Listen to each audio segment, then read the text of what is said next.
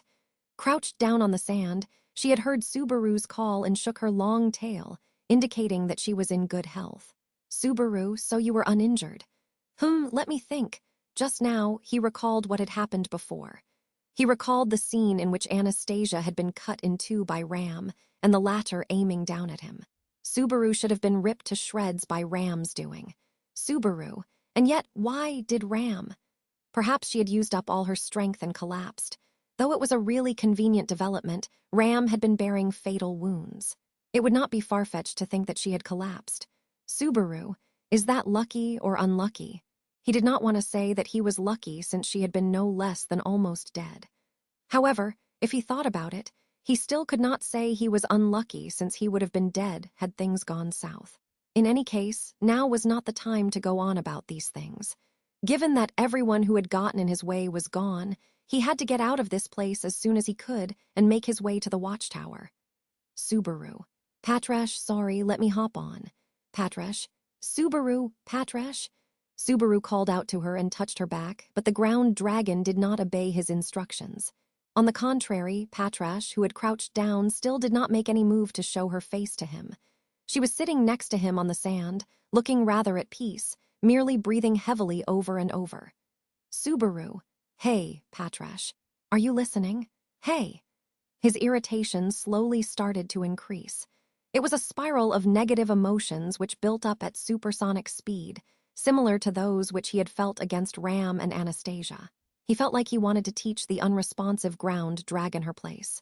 Subaru. Hey, Patracheu, look over here. Hey, Patrash. Subaru, bastard, listen to what I've been saying from the start. Patrash lifted her head up at Subaru, who had raised his voice and furiously slapped her back. He realized that she was trying to come face to face with him to try and express her words, breathing heavily out of her nose. Patrash's mouth looked far from normal and was dyed in red. Subaru. That crimson color was one that he had become used to seeing already in this short period of time. That color coated parts of Subaru's body as well, and still streamed down from his right shoulder even now. The foul smell which drifted around the area lay thick in it. Along with that of piss and shit, there was no mistaking it. However, he had not wanted to notice something. He should not have noticed it. Subaru. Pink hair innumerably entwined itself between the fangs that lined Patrash's mouth, who had now turned his way. Subaru. Eep. On the other side of the crouched Patrash's large body, Ram, whom he had lost sight of, had fallen down to the ground. Though the body of the girl had collapsed, he could not tell whether she was lying face up or face down. Checking that would be easy to tell if he looked at her head, but it was precisely because of that which he could not. He could not assess that because everything above her neck had been chewed on, and its original shape was lost. Ram's skull had been crushed by vicious fangs, and her brain juice had spilled out, leaving her dead. Just like Anastasia, who had had her guts spilled out before dying, Ram had had the contents of her skull spilled out. And the one who had performed said deed, Patrash, was staring intently at Subaru now. Her yellow eyes, which resembled that of a reptile, were sharply and cruelly tinged with madness. Subaru, stow! The last thing he saw was her maw opening up millimeters from his eyes. All that Natsuki Subaru heard was the sound of his own body being chewed up all the way, until just before he slipped out of consciousness. Even after his head was crushed and his ears stopped working, the sound continued. He almost ended up laughing, wondering where he was hearing the sound from. However, he had no mouth to laugh with, no life that he could merely laugh at, and nothing which he could laugh at. He was chewed up by his companion and died for.